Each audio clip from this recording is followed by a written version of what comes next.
La sixième sera-t-elle la bonne? Pour la sixième fois, le Maroc est candidat à l'organisation d'une Coupe du Monde, un record. Mais cette fois, le Maroc ne part pas seul. L'Espagne et le Portugal seront à ses côtés.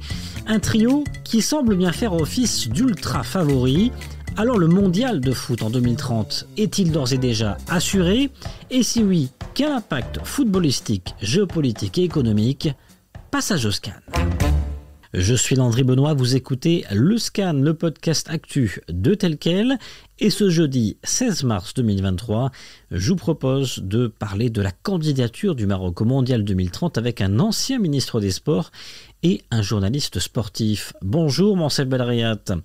Bonjour. Vous avez été ministre de la Jeunesse et des Sports de 2009 à 2011. Bonjour Karine Dronnet. Oui, bonjour. Journaliste sportif, vous êtes également fondateur du site d'information sportpro.ma. Moncef Belriat, quelle est votre réaction par rapport à cette candidature du Mondial 2030 ? D'abord, beaucoup de fierté. Aujourd'hui, il s'agit d'une continuation d'une vision royale, puisque ce n'est pas notre première candidature. Mais je pense que celle-là est la bonne et par conséquent, ça me procure beaucoup de fierté de voir mon pays un jour organiser une Coupe du Monde avec l'Espagne et le Portugal.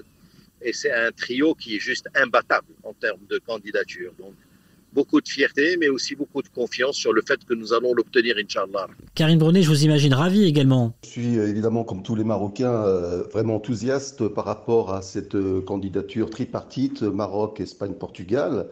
Je pense que c'est une très belle chose et le Maroc a tout à fait raison de surfer sur la vague du mondial qatari avec l'exploit donc de nos Lions de l'Atlas qui ont pu accéder jusqu'aux demi-finales de la compétition.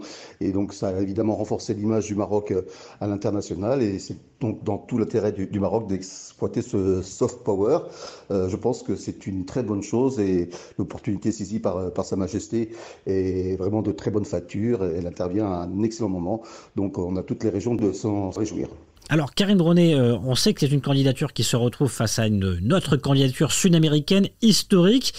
Est-ce que la candidature Maroc, Espagne, Portugal est vraiment une candidature archi-favori ?